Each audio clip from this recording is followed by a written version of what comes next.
sola en el monte, y era una historia tremenda de una abuela que vive en las Delicias.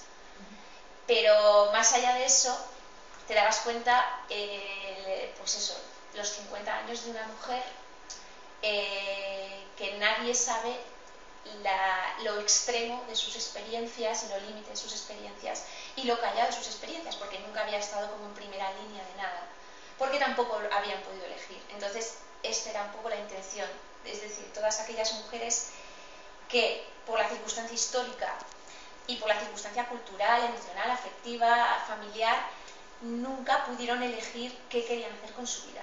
Cosa que luego a mí muchas veces me dicen, pero esto que cuentas es universal. Digo, hombre, es universal y no.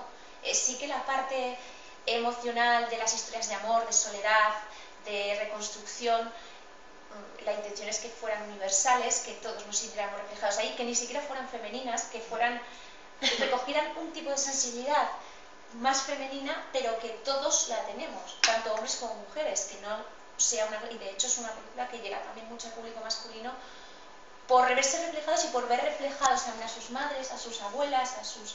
Entonces intentaba reflejar por una parte eso y por otra parte la vida que ya ahora mismo no, o sea, los conflictos que las mujeres hoy no tenemos, porque sí podemos elegir. Tenemos otros problemas, pero esos no. O sea, nadie va a impedir que viajes o tengas un trabajo, tengas una casa, o en principio que te case tu padre con una persona a la que tú no quieres, porque eso ya no pasa. Entonces, bueno, era un poco esas generaciones del pasado que además todo eso, que a mí una de las cosas por las que empezó fue por una historia de la mujer que inspira el personaje de Marie del Verdú, que existió de verdad, era una mujer de la Edad Media, y que lo que a mí más me fascinó de esa mujer, que era con sus 90 años, muy guapa, muy fuerte, una del campo, era que cuando te contaba toda una vida muy dura, muy parecida a la que cuenta la película, en realidad no lo contaba con victimismo, sino al contrario. Lo contaba acordándose de su amor, acordándose de Paco, lo contaba con una medio risa, con mucha sensualidad y con mucha dignidad, una cosa de, bueno, esta ha sido mi vida, yo te la cuento. Y a veces en España hemos dado una visión de todo siempre muy victimista, muy dentro del melodrama y de que todo el mundo que tiene que ver con las mujeres es solo el llanto, y el llanto además más cercano al melodrama del culebrón que a la reflexión real de las experiencias. Entonces viene de ahí el guión. Claro, para hacerlo yo no quería ni que se dijese que era una película de la guerra civil, una de mis obsesiones de otra película de la guerra civil, que es como pereza absoluta para todos. Entonces es como otra película de la guerra civil, o otra película intimista de mujeres y su mundo, ay, que me miro el ombligo y mis cosas, y el amor y tal. Entonces, para luchar contra eso, porque sí que tenía elementos de esos mundos, la obsesión, que luego además con el guión, una vez se escribió el guión y va de todo esto, era intentar acompañar el guión siempre con unos pequeños dossiers. Os voy a enseñar además uno que no he enseñado nunca, que era el primero, que te lo he enseñado esta mañana, sí, que yo entregaba siempre a los actores y al equipo de la película, un poco para que vieran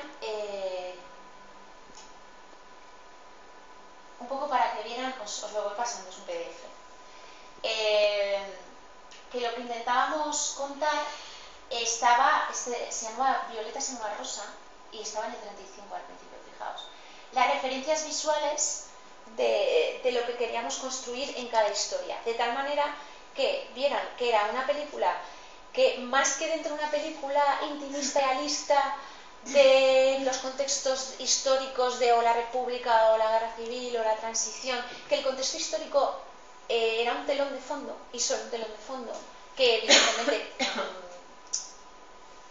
contextualiza, pero no era el elemento que está en primer término de la vivencia de lo que vas a ver, sino que la película está más en una construcción de fabulación más cercana al cuento, a algunos elementos entre lo real y lo irreal, y por eso se buscaron localizaciones extremas, en el sentido de la historia de Violeta la situaremos en la montaña, entonces será una montaña, será todo muy húmedo, y será todo vegetal, y la situaremos en primavera, y entonces hay que construir todo el mundo de Violeta en esos términos estéticos donde respires esa humedad, esa transparencia, el mundo acuático, el mundo de los cristales, de las gasas. Ella va, lo que hablábamos, o sea, lo cuidado que estaba hasta el último vestuario, hecho también sin dinero, por una jefa de vestuario de aquí de Zaragoza, por Arantxa Ezquerro, que pues cuidaron, y por Guillén Doz, que son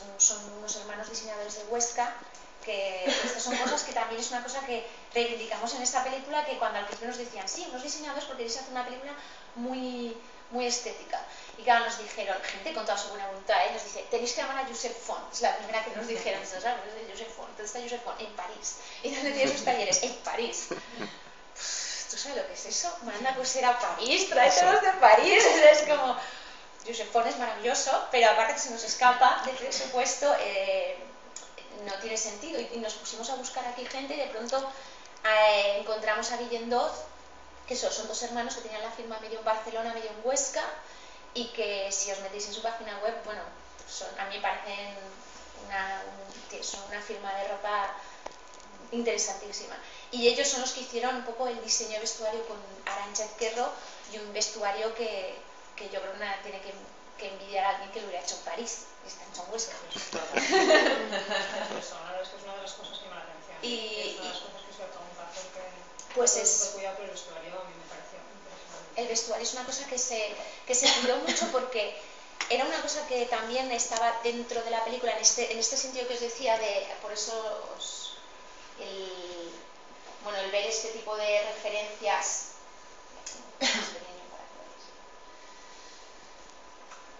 un poco estas referencias visuales de cómo era el mundo de Violeta al principio, el tío, las puertas, un poco el ver esos tonos y los estados de ánimo, porque este tipo de referencias creo que son muy útiles, tanto para todos los equipos técnicos de la película que vayan a tener que hacer luz, arte, vestuario, como para las actrices. Por ejemplo, para Leticia, esta foto de aquí, la de esta chica, para mí era una foto que está sacada de un catálogo de moda.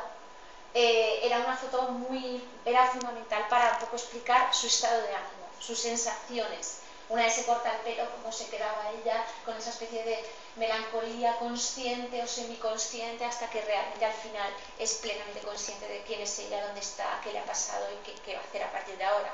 Entonces, bueno, son ese tipo de referencias que ayudan a todos los equipos, incluidos los actores, a generar un estado de ánimo, generar que todo el mundo esté en lo mismo, porque la misma historia que cuenta de Tu ventana a la mía, pues una campesina en el año 40, una chica joven en el Pirineo que quiere estudiar ciencias en el año 23, y una mujer madura en Zaragoza en el año 75-76. Pues puede ser contado como una película de Bergman, como una película de, yo qué sé, como una película francesa mucho más sobria, o como un culebro, como Amar en tiempos revueltos. Todo es susceptible de ser narrado. Entonces, para realmente poder centrar cómo va a ser la película, es más importante a veces este tipo de documentos que el guión en sí mismo, que también el guión es fundamental, claro, el guión es el principio y el final de un proyecto, pero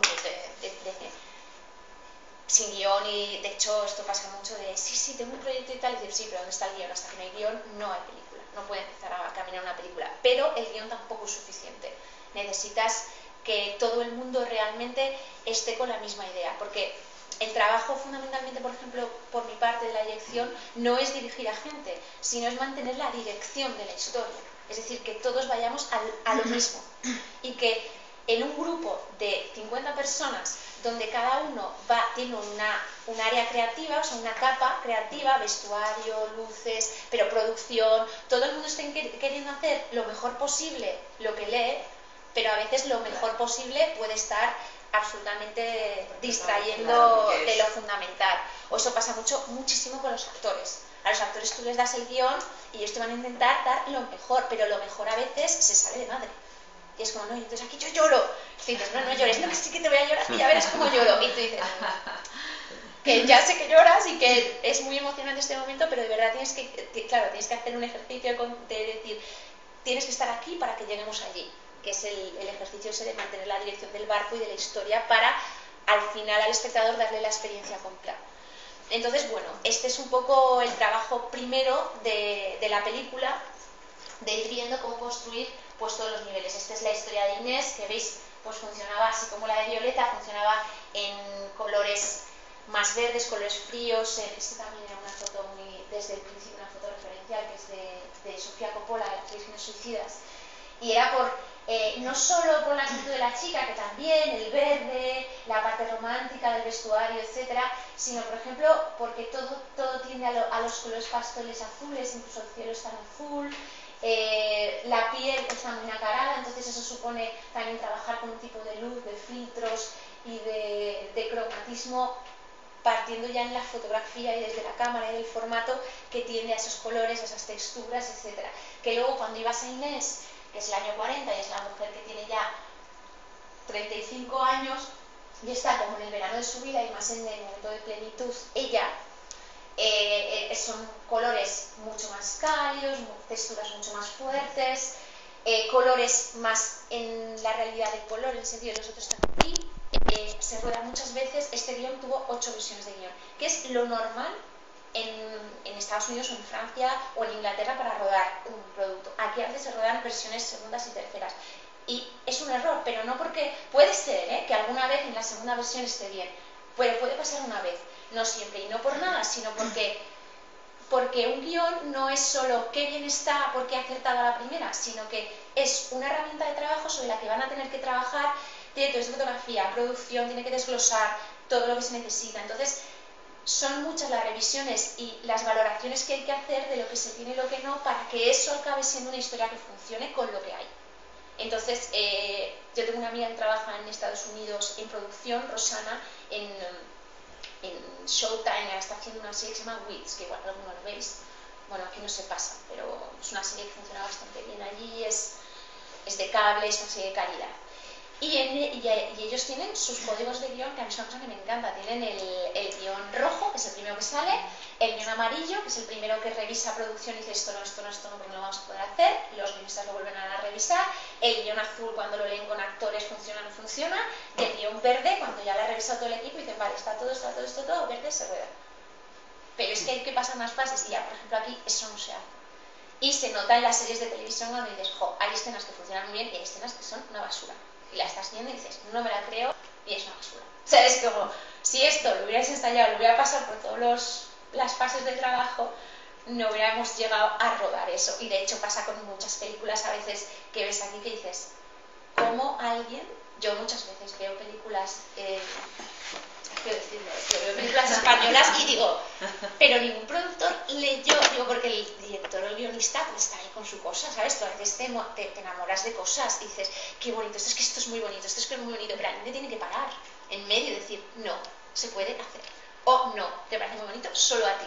O sea, esto, lo mejor del cine, una de las cosas más interesantes, es que no es una autoría de una persona. Es decir, yo cuando vengo a explicar la película, vengo en nombre de la dirección, pero la autoría de la película es de mucha gente. Si faltara cualquiera de las piezas de la película sería distinta. Sí. Pero cualquiera. Pregunta, perdona, Sí, oye, por favor, o sea,